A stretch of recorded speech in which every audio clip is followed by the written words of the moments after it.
այսպես Վլադիմիր Պուտինը այլևս չի աշխատի Նիկոլ Փաշինյանի հետ։ Հարգելի հեռուստադիտողներ, իշխանական լրատվամիջոցները, իշխանական քարոզչա մեքենան չհիմնավորված լավատեսություն է տարածում։ Իշխանական լրատվամիջոցները, падգամավորները, նախարարները ինչ են իրենք փորձում համոզել, տարբեր նաև տելեգրամյան ալիքներ լրատվամիջոցներ, ասում են հետևյալը՝ ժողովուրդ, անհրաժեշտ է 2 շաբաթ դիմանալ, 15 օր դիմանալ, 18 օր դիմանալ, այ հենց ընտրությունները Հայաստանում անցնեն, հենց քաղաքացիական պայմանագիր կուսակցությունը կարողանա վերահաստատել իր քաղաքական մենաշնորհը, Ռուսաստանի հետ հարաբերությունները կկարգավորվեն, միևնույն ժամանակ իրենք չեն էլ թաքցնում, որ իրենց կարծիքով Ռուսաստանի հետ հարաբերությունների այս սրումը պայմանավորված է նախընտրական շրջանով, պայմանավորված է նրանով, որ Ռուսաստանի Դաշնության համար Նիկոլ Փաշինյանը որպես Հայաստանի Հանրապետության ղեկավար ընդունելի չէ։ Տեսեք, այստեղ տրամաբանական հակասություն կա։ Եթե դուք ինքներդ ընդունում եք, որ խնդիրը կոնկրետ Նիկոլ Փաշինյանի անձն է, դուք ինչի վրա եք վստահ, որ վերընտրության դեպքում, ճակերտավոր վերընտրության դեպքում Ռուսաստանի Դաշնությունը շարունակելու է աշխատել Հայաստանի Հանրապետության հետ, իրականում Ռուսաստանի քայլերը ավելի շատ կարելի է մեկնաբանել հետևյալ տրամաբանությամբ, որ իրենք ցույց են տալիս, որ Վլադիմիր Պուտինի համար Նիկոլ Փաշինյանը որպես քաղաքական գործընկեր ընդունելի չէ, եւ եթե քաղաքացիական պայմանագիր կուսակցությունը Թուրքիայի, Ադրբեջանի, Բրյուսելի, Վաշինգտոնի աջակցությամբ կարողանա պահպանել քաղաքական մենաշնորհը, ապա Ռուսաստանի Դաշնությունը շարունակելու է Հայաստանի հետ հարաբերությունները այն նույն տրամաբանությամբ, որով այս պահի դրությամբ զարգանում են իրադարձությունները, այսինքն տնտեսական եւ ոչ միայն տնտեսական խնդիրները իրենք էլ ավելի են խորանալու, կրկին ասենք, հա տեսեք, երկար ժամանակ հայկական կողմից եւ իրականում շատ դեպքերում արդարացիորեն քննադատվում էր ռուսական շրջանակների այն մոտեցումը, որոշ շրջանակների, հատկապես փորձագիտական շրջանակների այն մոտեցումը, թե կուդավոյ բիզնես դենիցից խոսքը Հայաստանի Հանրապետության մասն է, բայց հիմա Հայաստանի Հանրապետության իշխանություններն են իրենց այսպես պահում գերտերության հետ, փորձում են ցույց տալ, որ առանց մեզ, օրինակ, չգիտեմ, ԵԱՏՄ-ն չի կարող գործունեություն ծավալել։ Հիշում եք Նիկոլ Փաշինյանը ինչ էր ասում, ասում է, որ եթե ես այլ քաղաքականություն վարեի, ԵԱՏՄ-ին կոլապսի կարող է ենթարկել, տեսնենք մի քանի օրից ԵԱՏՄ գագաթնաժողովն է լինելու, տեսնենք ով կամ ինչն է ենթարկվելու կոլապսի, ինչևէ իրողությունները այսպիսին են եւ այս ամեն ինչը պետք է հստակ արձանագրել, հերթական անգամ նշենք Ռուսաստանի Դաշնության նախագահ Վլադիմիր Պուտինը տարբեր պաշտոնյաների շուրթերով, Դմիտրի Մեդվեդև, Վիաչեսլավ Վոլոդին, նույնիսկ Դմիտրի Պեսկով այս պաշտոնյաների շուրթերով նա հնչեցնում է հետևյալ թեզը, որ Հայաստանի Հանրապետության ներկայիս իշխանությունների հետ Նիկոլ Փաշինյանի հետ իրենք հրաժարվում են աշխատել։ Ինչ է ասում Ռուսաստանի Դաշնության անվտանգության խորհրդի քարտուղարի տեղակալը Դմիտրի Մեդվեդևը, նա փաստացիորեն նշում է հետևյալը, որ Հայաստանի Հանրապետությունը չունի հնարավորություն, այսինքն Ռուսաստանը չի հանդուրժում Հայաստանի Հանրապետության այն մոտեցումը, որ դու տնտեսապես սուբսիդավորվես Ռուսաստանի Դաշնության կողմից, բայց միանաս այնպիսի կառույցների, որոնք թշնամական վերաբերմունք ունեն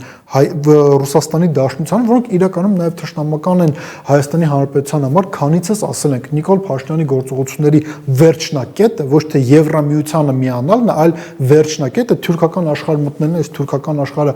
որքան թշնամաբար է վերաբերվում Ռուսաստանին, այդքան թշնամաբար վերաբերվում է նաև Հայաստանի Հանրապետության, նաև ինչն է վտանգավոր Դմիտրի Մեդվեդևի խոսքում, հերթական անգամ Հայաստանի Հանրապետությունը համեմատվում է Ուկրաինայի հետ, Հայաստանի Հանրապետության իշխանությունների գործողությունները համեմատվում են Ուկրաինայի իշխանությունների գործողությունների հետ, սա չափազանց վտանգավոր է եւ հերթական անգամ սա նշենք 2022 թվականի գործողությունների մեկնարկից առաջ Դմիտրի Մեդվեդևը այն վերջին ռուս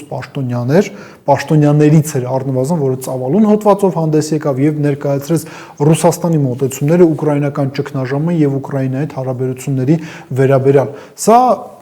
Դմիտրի Մեդվեդևի մասով, ինչը վերաբերում է Դմիտրի Պեսկովին, գնահատականը հետևյալն է, եթե փորձենք շատ կարճ խտացված կերպով ներկայացնենք Պեսկովի մոտեցումը, ասում են հետևյալը. Հայաստանի Հանրապետությունը ունի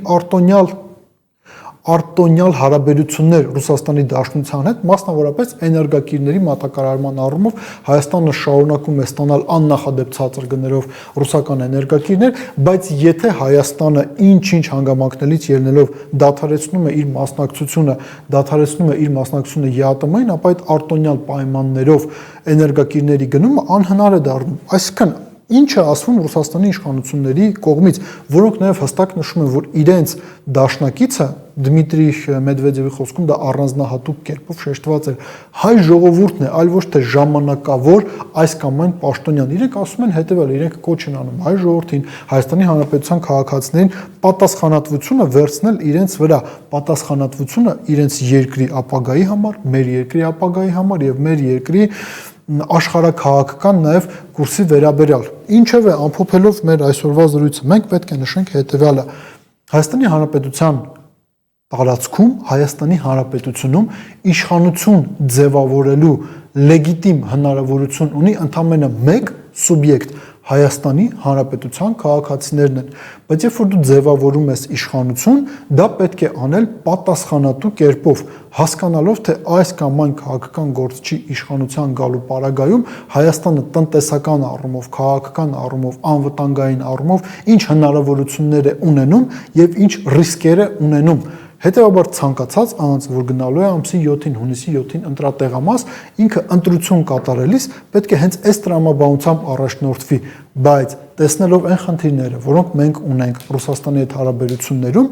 բոլոր ընտրողները իրենց համար պետք է հասկանան նաև հետևյալը. խոշոր բիզնեսը սա պետք է հասկանա, պետական ապարատը սա պետք է հասկանա, Վլադիմիր Պուտինը փաստացիորեն հրաժարվում է աշխատել Նիկոլ Փաշինյանի հետ եւ նրա ձևավորած կառավարության հետ, որովհետեւ չեն համարում իրենց այն տեսակ քաղաքական գործընկերներ, որոնք պահում են պայմանավորվածությունները եւ գործում են նաեւ իշահ իրենց ժողովրդի։ Մտածեք այդ մասին։